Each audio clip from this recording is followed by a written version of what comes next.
Muy buenos días. Mi nombre es Estefanía Corral Aguirre y junto con mi compañera Frida Corral Aguirre, el día de hoy estaremos dando una breve conferencia de no más de 30 minutos sobre las posibles catástrofes en casa y cómo podemos prevenir un trauma a causa de esto. Como sabemos y nos hemos visto obligados a permanecer en casa a causa de la pandemia del COVID-19, por lo que ahora permanecemos dentro en nuestros hogares y pues podemos llegar a presenciar con mayor frecuencia algún tipo de catástrofe en nuestra casa. Bueno, pues empecemos definiendo qué es una catástrofe.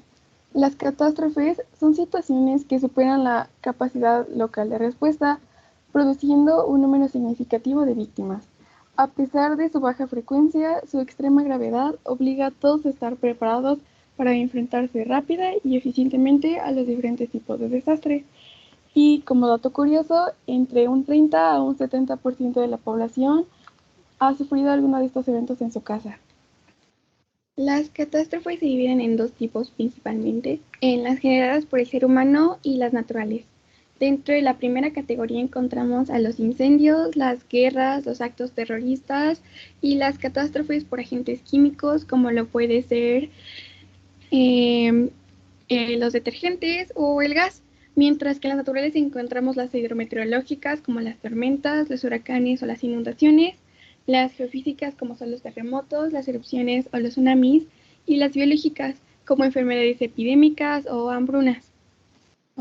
Bueno, durante el desarrollo de esta conferencia, solo nos estaremos centrando principalmente en las catástrofes resaltadas y encerradas y los de origen tecnológico, pues ya que son estas las que se pueden prevenir y están sujetas a los actos del ser humano. Y bueno, por su parte, también no está de más mencionar las catástrofes naturales, en donde más bien se aplican planes de acción y no tanto de prevención. Y como actividad introductoria, queremos invitar a todos los participantes que se encuentran en esta sala, ya que conocemos algunos términos básicos de lo que una catástrofe implica, a escribir en el chat dos o tres zonas de riesgo que podamos encontrar en nuestros hogares. Yo sé que ya todos los hemos identificado, ya que ya hemos trabajado con esto en el módulo 1 de trigonometría, así que queremos darles unos 5 minutos para que nos ayuden a escribirlos.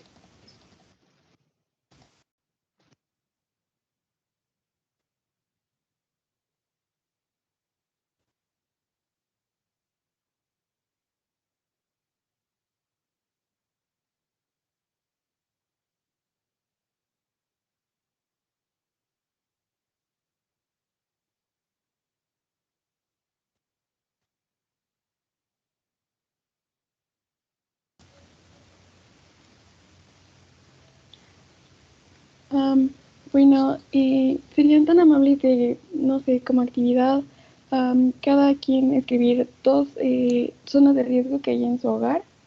Um, pues creo que ya esto ya lo tenemos identificado.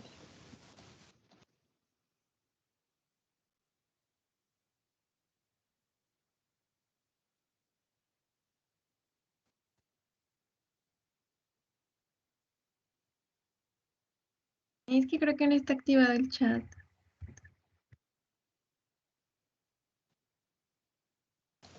Ok, ok, entonces sigamos.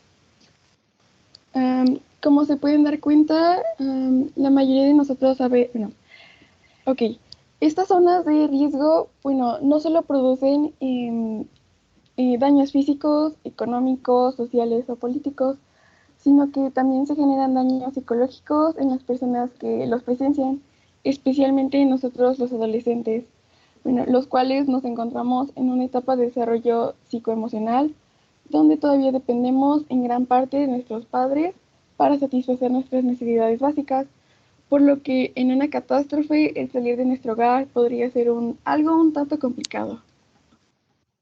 Para que quede más claro, pongamos un ejemplo. Te encuentras en clase y estás prestando atención en ello, mientras que en la cocina está la válvula del gas abierto, provocando un incendio. En ese momento te vas a dar cuenta de la situación hasta que puedas percibir el olor del humo o el gas, o hasta que puedas percibir tú mismo el incendio.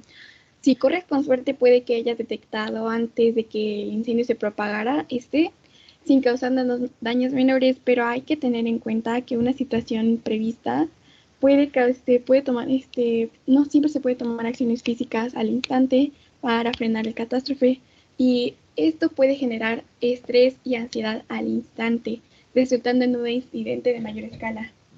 Bueno, como sabemos, primero se deben de tomar las acciones físicas correspondientes, como las que se presentan en pantalla, y bueno, asimismo analizar nuestro comportamiento y sentir ante una situación para prevenir tanto heridas como traumas. Bueno, no podemos actuar sin pensar. En términos generales, los desastres en casa se producen en tres momentos. En primera instancia, el periodo crítico o impacto, donde se observan las actitudes opuestas, el rechazo de la idea del peligro y el temor exagerado a este. En segunda está el periodo crítico o crisis, caracterizado por una fase de choque, la fase de reacción o de retroceso y la fase de interacción. Pero, ¿qué sucede después de la tragedia? Bueno, las catástrofes provocan principalmente ansiedad y depresión, bueno, además de un conjunto de síntomas específicos que se han unificado en el denominado trastorno de estrés postraumático o por sus siglas TEPT. Y bueno, asimismo son características las emociones de miedo, tristeza, enfado o agresividad. Y algunos de los principales síntomas del TPT son la hipervigilancia, las respuestas de sorpresa exagerada, la irritabilidad, la dificultad de concentración y el insomnio. Bueno, hay que recordar siempre que este trastorno, el TPT, solo es diagnosticable por un profesional y que al padecer alguno de estos síntomas no es sinónimo de que tengas TPT. Según la magnitud del evento, se estima que entre un 33 a un 50% de los adolescentes afectados pueden llegar a sufrir un desorden psiquiátrico en los días o meses posteriores al suceso, aunque afortunadamente no todos estos pueden clasificarse como patológicos. La depresión es otra patología frecuente en jóvenes después del impacto. Bueno, esta está caracterizada por un fuerte sentimiento de tristeza, melancolía, decaimiento anímico y baja autoestima. La depresión puede tener diferentes consecuencias sociales y personales, desde la incapacidad laboral hasta el suicidio. Y bueno, de igual manera, una persona que padece depresión puede no vivir tristeza, sino también puede vivir pérdida de interés o incapacidad para disfrutar las actividades que habitualmente le gustaban. Y bueno, así como una vivencia como poco motivadora y más lenta del transcurso del tiempo. Asimismo, el trastorno de ansiedad generalizada también puede presentarse con frecuencia en las víctimas de catástrofes. Este se caracteriza por un patrón de preocupación frecuente y persistente respecto a la variedad de eventos y actividades que esta persona desarrolla. Los síntomas más comunes entre los adolescentes son la inquietud, la fatibilidad, la dificultad para concentrarse o tener la mente en blanco, la irritabilidad, la tensión muscular, y algunas alteraciones del sueño, como lo pueden ser el insomnio o la parálisis del sueño. Bueno, de igual manera también se ve una tendencia en el aumento de abuso de sustancias adictivas, como es el alcohol, las drogas o el tabaco, después de un impacto por catástrofe. Después de los adolescentes tienden a entrar en una fase de emergencia. En ella se observa una alta ansiedad, intenso contacto social y pensamientos repetitivos sobre lo ocurrido. Posteriormente emerge una segunda fase de inhibición. Esta fase se caracteriza por una importante disminución en el modo de expresión y compartir social sobre lo ocurrido. Aumenta la ansiedad, los síntomas psicosomáticos, las pequeñas preocupaciones de salud, las pesadillas, las discusiones y sobre todo las conductas colectivas agresivas. Bueno, ¿y cuáles son algunas de las medidas preventivas en caso de catástrofe en casa? Bueno, primero es indispensable armar un plan familiar. Se debe hablar y platicar con todos los habitantes de la casa sobre qué tipo de desastres pueden ocurrir en el lugar. Después, identificar las áreas seguras de la casa, porque es muy necesario tener identificados los puntos seguros, ya que estos pueden servir para recibir atención física y psicológica. Y finalmente, se tiene que preparar un kit de supervivencia donde se coloque en una mochila o en alguna maleta herramientas de primera necesidad, como lo pueden ser un encendedor, una lámpara, víveres o botiquín de primeros auxilios. Ser víctimas de una catástrofe supone un cambio en la vida importante de los afectados, sobre todo cuando, además de perder algún ser querido, se ha quedado sin casa, sin trabajo o no tiene dónde vivir, quedarse en un albergue durante un tiempo más o menos extenso. Para favorecer que un entorno de recuperación e impulsar a los afectados hacia una fase de asimilación del evento, tiene una gran relevancia la ayuda primaria, como es la rehabilitación psicoemocional. Bueno, en caso de catástrofe, se tiene a seguir una serie de pasos, los cuales son de primera ayuda para que se brinde a las víctimas una de emergencia o catástrofe o desastre, atención de primera instancia. Bueno, estos pasos tienen lugar cuando la persona no solo tiene daños físicos, sino también emocionales, y como lo pueden ser el miedo, la tristeza o la ansiedad. Las personas que ofrecen estos primeros auxilios no tienen por qué estar relacionados en el ámbito sanitario, pero es indispensable que estas personas que brinden el socorro psicológico tengan un entrenamiento previo para que puedan enfrentar la situación de la mejor manera. Y bueno, los objetivos de son proporcionar el alivio al sufrimiento emocional inmediato, reducir el riesgo de que las reacciones psicológicas normales no evolucionen a patologías crónicas y ayudar a satisfacer las necesidades básicas de gran parte de los supervivientes del desastre. En el ámbito de las catástrofes y los desastres, siempre se habla de la necesidad de normalizar los síntomas que puedan presentarse en las personas afectadas, ya que realmente en la mayoría de los casos se trata de reacciones normales ante un hecho anormal que supone el incidente crítico y no tiene por qué cronificarse. Sin embargo, hay un porcentaje de personas que sí pueden llegar a desarrollar una psicopatología postraumática, como las que ya mencionamos anteriormente, por lo que es de suma importancia tener una reacción inmediata ante cualquier síntoma que pueda presentarse. Okay. A continuación, pondremos un video para que quede de manera más clara cómo es que se lleva el socorro ante una situación traumática.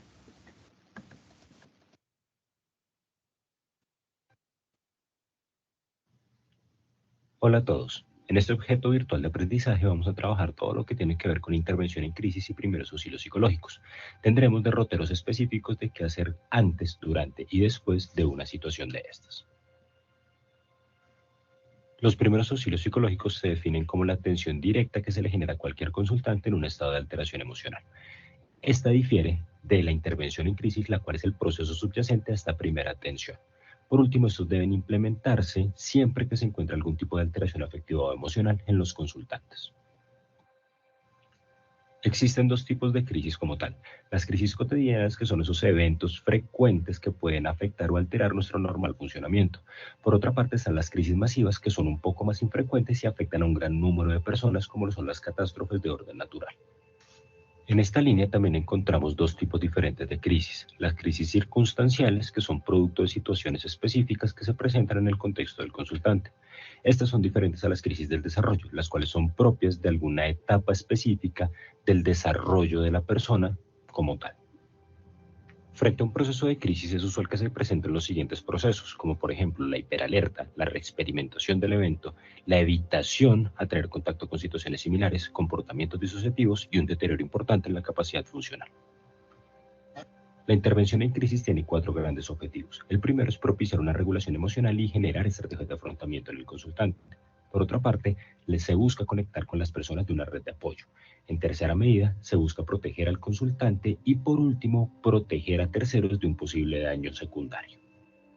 Antes de iniciar algún proceso de intervención en crisis, es importante que ustedes tengan en cuenta las siguientes características. Primero, cuál es la información con la que ustedes cuentan, cuáles son los procesos de introspección, cuál es la capacidad de adaptación, la detección de posibles dificultades, la coordinación de todas las actividades y por último, un estado adecuado de concentración. En el momento de hacer la recepción del caso, deben tener en cuenta cuáles son las diferentes fases del proceso de atención en crisis.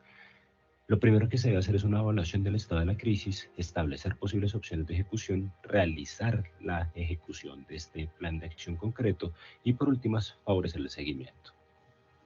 Durante la intervención en crisis es importante que usted tenga en cuenta que las reacciones que se presentan en esta situación son normales y deben ser validadas. Lo más frecuente que se suele presentar en este proceso de crisis son problemas relacionados con el duelo, con ansiedad, disregulación emocional, tristeza, miedo, rabia o sentimientos de culpa. También es necesario tener en cuenta para el manejo de las crisis el enfoque diferencial. No todos los consultantes son iguales y no todas las crisis son iguales. Es importante prestar atención a situaciones como enfermedad mental, enfermedad médica, disfunción, LGBTI, niños, niñas y adolescentes o personas de la tercera edad. En esta parte nos vamos a enfocar en evaluar todo lo que tiene que ver con el paso a paso de una atención en crisis. Hay que tener en cuenta estos 8 pasos generales. El primer contacto, la búsqueda de un lugar seguro y tranquilo, brindar estrategias, explorar necesidades, concentrarse en escuchar, analizar lo que pasa en el contexto, fomentar una red de apoyo y, si es necesario, una remisión. En cuanto al primer contacto, es necesario que usted se presente para el consultante como una persona que le va a brindar apoyo, evitar al máximo los juicios de valor, que se vuelva una situación incómoda para el consultante, favorecer el contexto de hablar y demás. En este punto generamos 8 estrategias básicas para el manejo de ese primer contacto. Una atención en crisis no debe ser realizada en cualquier espacio. Es necesario buscar un lugar tranquilo y seguro. A continuación encontrarán 5 características que debe tener un lugar adecuado para la atención en crisis. Una de las habilidades más necesarias para el desarrollo adecuado de una crisis es la habilidad de escuchar. Sumado a esto, se encuentra también la conducta no verbal. A continuación encontrarán una serie de ítems que les servirán para un manejo adecuado de esta área en la atención en crisis. Siguiendo esta línea, podemos encontrar habilidades que nos facilitan la recolección de información. En esta diapositiva encontraremos tips para dicha recolección que favorecen la atención de la crisis.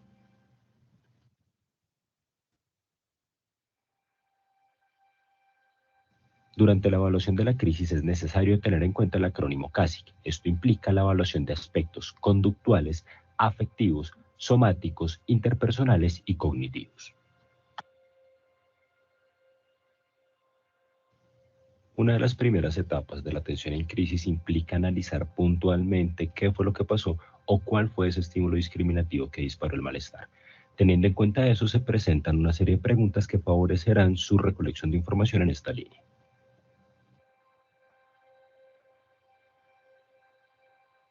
Posterior a la identificación de antecedentes, se podría pasar a evaluar las estrategias de afrontamiento que tiene el consultante y que usted como estudiante debe también generar. Tenemos la escucha activa, la desactivación en términos emocionales, la generación de solución de problemas y la educación e información acerca de las características de la crisis. Otra de las actividades necesarias en la atención en crisis es la exploración de necesidades. Esta implica la organización de acuerdos de prioridad, analizar las posibles problemáticas, explorar las soluciones y, más importante aún, tomar acción frente a las decisiones que se tomaron.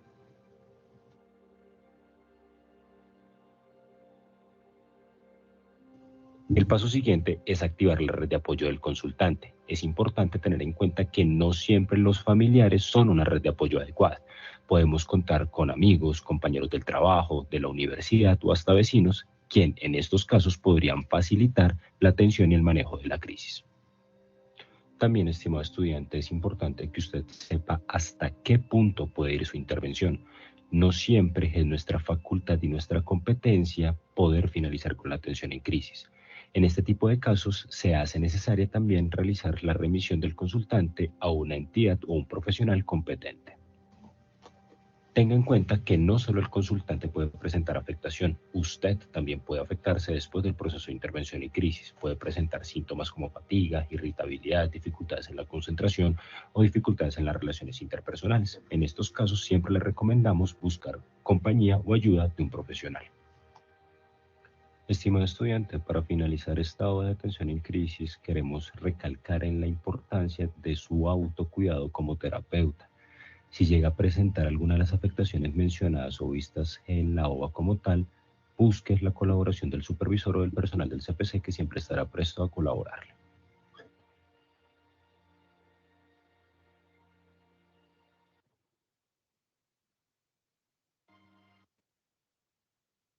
Bueno, pues muchas gracias a las personas que comentaron sobre la actividad. Y pues sí, efectivamente nos podemos dar cuenta de que las escaleras, las estufas, enchufes, las ventanas, alguna chimenea, los vidrios son algunas de muchas zonas de riesgo que podemos encontrar en nuestros hogares y pues que pueden generar una catástrofe más compleja. Pero gracias a una excelente prevención podemos minimizar estos daños, pero nunca podemos evitarlos. Actualmente, las estrategias de rehabilitación y recuperación van más encaminadas a satisfacer las necesidades básicas, pero estas son tan importantes como una correcta atención psicológica a los jóvenes y adolescentes, sobre todo en los momentos inmediatamente siguientes al desastre ocurrido en nuestro hogar. Sobre todo en las semanas o meses posteriores, cuando los afectados van asimilando el trauma y comienzan a darse cuenta de lo sucedido. En el ámbito de la salud mental, en los desastres hogareños, es algo que todavía hay poca información sobre ello y es un amplio camino que debemos explorar, por lo que está en nuestras manos seguir investigando sobre las zonas de riesgo donde residimos, sean del tipo que sean, seguirán produciendo los daños y debemos estar preparados para ofrecer consuelo, ayuda y apoyo a los jóvenes que los necesiten para contribuir a mitigar el daño y que puedan volver a considerar su casa un hogar seguro para llevar nuevamente una vida normal. En pantalla se presentan también teléfonos de ayuda y rescate en caso de tener problemas relacionados con la salud mental que llegue a suceder alguna catástrofe en sus casas. Encontramos la Dirección de Protección Civil Municipal de San Felipe del Progreso, la Unidad de Protección Civil de Ixtlahuaca y el Servicio de Atención Psicológica del Estado de México. Pueden ser de ayuda algún momento. Bueno, muchas gracias por estar escuchando esta pequeña conferencia. ¿Alguien tiene alguna duda, comentario o sugerencia? Chicos, levante la manita quien tiene alguna duda, conferencia.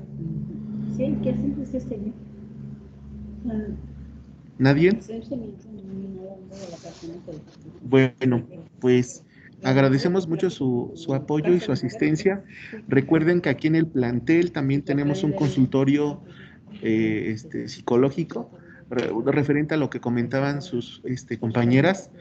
Es muy importante este tipo de temas porque las personas que sufren o están pasando por alguna situación, pues de alguna u otra forma necesitan exponer y más que nada la ayuda en esta parte psicológica. Para los integrantes de las brigadas les dejo la liga de asistencia para que les podamos dar su constancia de participación.